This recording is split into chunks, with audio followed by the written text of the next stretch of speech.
राज भाई, मैं गया था वहाँ और उस दुकान के मैनेजर से भी मिला। उसने बताया मुझे कि खंडेलवाल फैमिली के लिए जो अवनी मैडम का लहंगा था, उसी तरह का लहंगा किसी और ने भी बनवाया था। अरे कहाँ है वो? नहीं टू बाय दैट। अब वो स्टोर में नहीं है। इनफैक्ट कल ही डिस्पैच हो गया। Damn it. Okay Dilip, do one thing, उस कस्टमर का एड्रेस पता कर, बाकी मैनेज कर लूंगा। ठीक है, मैं अभी स्टोर जाके पता लगाता हूँ। अब तो खुश है ना तू? खुशी तो मुझे अवनी के चेहरे पे देखनी है जीजी, जो उसे सेम टू सेम लहंगे को देकर आएगी। भाभी, सामने बहुत प्यारी लग रही हो। अब तो तुम्हें भी काला टीका लगाना पड़ेगा। हाँ। Thank you Arpita. अरे मम्मी जी, आपने ही कहा था ना अपनों में थैंक यू नहीं। अपनी बुआ जी के लिए मैं इतना तो कर ही सकती हूँ ना। तुम लोग बैठो, बातें करो, मैं तुम्हारे लिए चाय लेके आती। मम्मी जी मैं भी आती हूँ। तुम जानती हो, मैंने जानबूझ के तुम्हें सावरी के साथ भेजा ताकि हम सबके जैसे सावरी भी तुम्हारी अच्छाइयों को देख सके। और देखो वो कितनी खुश है। अब संगीत पर जब सब उसकी तारीफ करेंगे तो उसे तुम पर और नाज होगा। अरे सावरी, बड़ी चमक रही हो, क्या बात है? कैसे हुआ ये? भाई जग की जाने सावरा, जयपुर की जाने सावरी, ये सब मेरे ही दिमाग का तो कमाल है। तुम तो अर्पिता के साथ गई थी ना? हाँ गई तो थी, तो उसने थोड़ी ना कुछ किया है। अरे अगर उसकी राय मांगती तो मैं भी उसकी तरह दिखने लग जाती। मैंने तो सबसे बेस्ट प्रोडक्ट चूज किए हैं, तभी तो आया ये ग्लो मेरे फेस पर। और क्या है ना, आजकल की लड़कियां जितनी चाहे काजल लिपस्टिक खरीद ले, लेकिन सावरी की ब्यूटी को कोई टच भी नहीं कर सकता। वो क्या कहते हैं उसे? फ्लॉलेस, फ्लॉलेस ब्यूटी है मेरी। हाँ। मैं सावरी से बात करती हूँ। नहीं मम्मी जी, रहने दीजिए। सावरी बुआ जी वैसे ही शायद मुझे पसंद नहीं करती हैं। आपने मेरी तरफ से कुछ बोल दिया तो उनके मन में और करवाहट ना बैठ जाए। आजकल की लड़कियां कितनी समझदार हो गई हैं, रिश्तों को कितने अच्छे से संभालती हैं।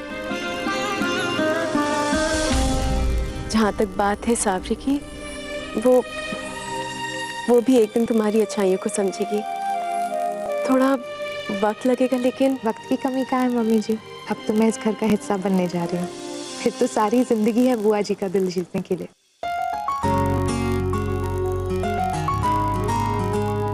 चलो। ये क्या अम्मी? मम्मी जी ने कहा तुम्हारा लहंगा खराब हो गया और तुम संगीत में भी परफॉर्म नहीं करने वाली हो अब? हाँ भाभी, तुम्हारे बिना तो संगीत अधूरा ही रह जाएगा।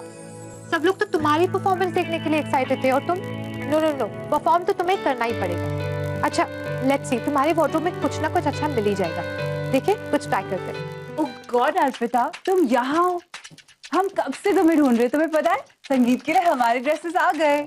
And I got a Indo-Western style. How's it? अच्छा इसका छोड़ो, पहले तुम मेरा लहंगा देखो। See the gota work?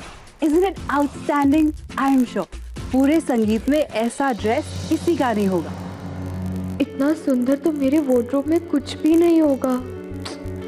खुद के भाई की शादी में कुछ भी सिंपल पहनने से तो अच्छा है कि मैं संगीत में ही ना जाऊं। क्या बोल रहे हो भाभी? अवनी की परफॉर्मेंस नहीं होगी? मतलब ये चैलेंज भी नहीं होगा? ओहो, कितना बढ़ चढ़ के चैलेंज दिया था उन लोगों ने हमें। हमारी तो नाक ही कट जाएगी भाभी। हम जयपुर वाले बाहर वालों को पलकों पर बिठा के रखते, वो अलग बात है, लेकिन वो लोग हमारे शहर में आके हमको ही हरा के चले जाए, ये तो मैं होने नहीं दूंगी। अगर मेरे पास पैसे होते ना तो मैं कटरीना को बुलवा के भिड़वा देती इनसे। मगर अब भाभी, अभी तो अवनी को ये चैलेंज लेना पड़ेगा ना। भाभी कुछ करो ना, हमारे परिवार की इज्जत आपके हाथ में। भाभी प्लीज। ओफो, अब मैं थोड़ी ना डांस कर सकती हूँ। भाभी डांस नहीं कर सकते, कम से कम अवनी को मना तो सकते हो। आप तो माँ हो, और माँ से बड़ा कोई नहीं होता। और माँ चाहे तो बच्चे से कुछ भी करवा सकती है। हाँ भाभी माँ प्लीज भाभी। अच्छा ठीक है, समझ गई।